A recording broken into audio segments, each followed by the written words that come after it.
மண்ணின் மைந்தர்களே, பாசத்திற்குரிய தமிழ்நாடே, இந்திய அரசே, தண்ணீர் இல்லாமல் கண்ணீரில் அலையும் நிலை தமிழ்நாட்டுக்கு, தம் தமிழின் ஒட்டிய மாநிலத்துக்கு வந்துவிடுமோ என்ற அச்சங்களும் உறுத்தல்களும் இருந்து கொண்டே இருக்கிறது.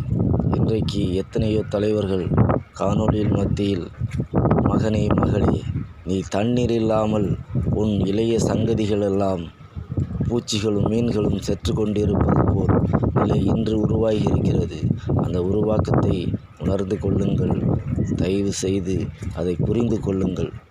ஏதோ வந்தோம் வாழ்ந்தோம் என்று இல்லாமல் வருகின்ற இளைய தலைமுறை, ஆகா, நம் மூத்தவர்கள், நமக்கு முன்னால் இருந்தவர்கள் நமக்கு தண்ணீர் கூட பஞ்சமாக்கி விட்டார்களே, தண்ணீர் இல்லாமல் தவிக்கின்றது இந்த ஆன்மா என்ற நிலை வந்துவிடாமல் தயவு செய்து இந்த தண்ணீருக்காக போராடுங்கள்.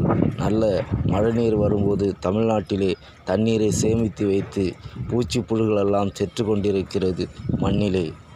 அந்த நிலை வரும், இப்பொழுதே வந்துவிட்டது தமிழ்நாட்டிலே.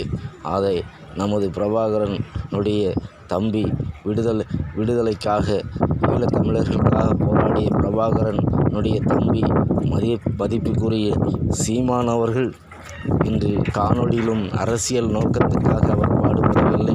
அவர் உண்மையாக தமிழை நேசித்து தமிழ் மக்களை சத்தமிட்டு மித்தமிட்டு அவருடைய கூக்குரலிலே கத்தி கொண்டிருக்கிறார்.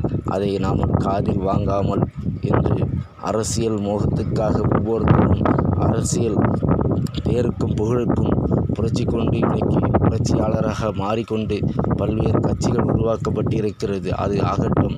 ஆனால் இன்று தயவு செய்து தண்ணீருக்காக எல்லோரும் குரல் கொடுங்கள். தண்ணீருக்கு, நமக்கு தண்ணீர் வேண்டும், தண்ணீர் இல்லாமல் வருகின்ற இளைய தலைமுறை வாழ முடியாதே என்ற அந்த கூக்குரலை தயவு செய்து பாருங்கள் நண்பர்களே.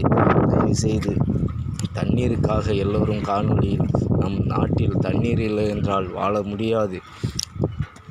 அது மட்டுமில்லாமல் முக்கியமாக நம் இளைய பிஞ்சுகளெல்லாம் வெம்பி சாகு நிலை வந்துவிடுமோ என்று இது அருகிலே இருக்கிறது. அதை மனசாட்சியோடு உணர்ந்து தண்ணீருக்காக போராடுங்கள் என்று சொல்லி உங்களை மாசற்ற தமிழ்நாடை நாமல் விட்டுவிடக்கூடாது. விட்டால் நம்மள் சங்கதிகள் அழிந்துவிடுமே என்ற அந்த மனசாட்சியோடு செயல்பட்டு தண்ணீருக்காக மக்களே, காணொளியில் தண்ணீருக்காக போராடுவரை தண்ணீருக்காக நீங்கள் எல்லா மெசேஜ்களும் போடுங்கள் என்று சொல்லி உங்களை பாசத்துக்குரிய மக்களின் உருக்கத்தை மனதில் கொண்டு நானும் மக்களின் ஒருவனாக இதை வருத்தத்தோடு உங்களுக்கு சமர்ப்பிக்கிறேன். தண்ணீருக்காக போராடுங்கள் மக்களே என்று சொல்லி விடைபெறுகிறேன். தம்பி கபாடி ரவி.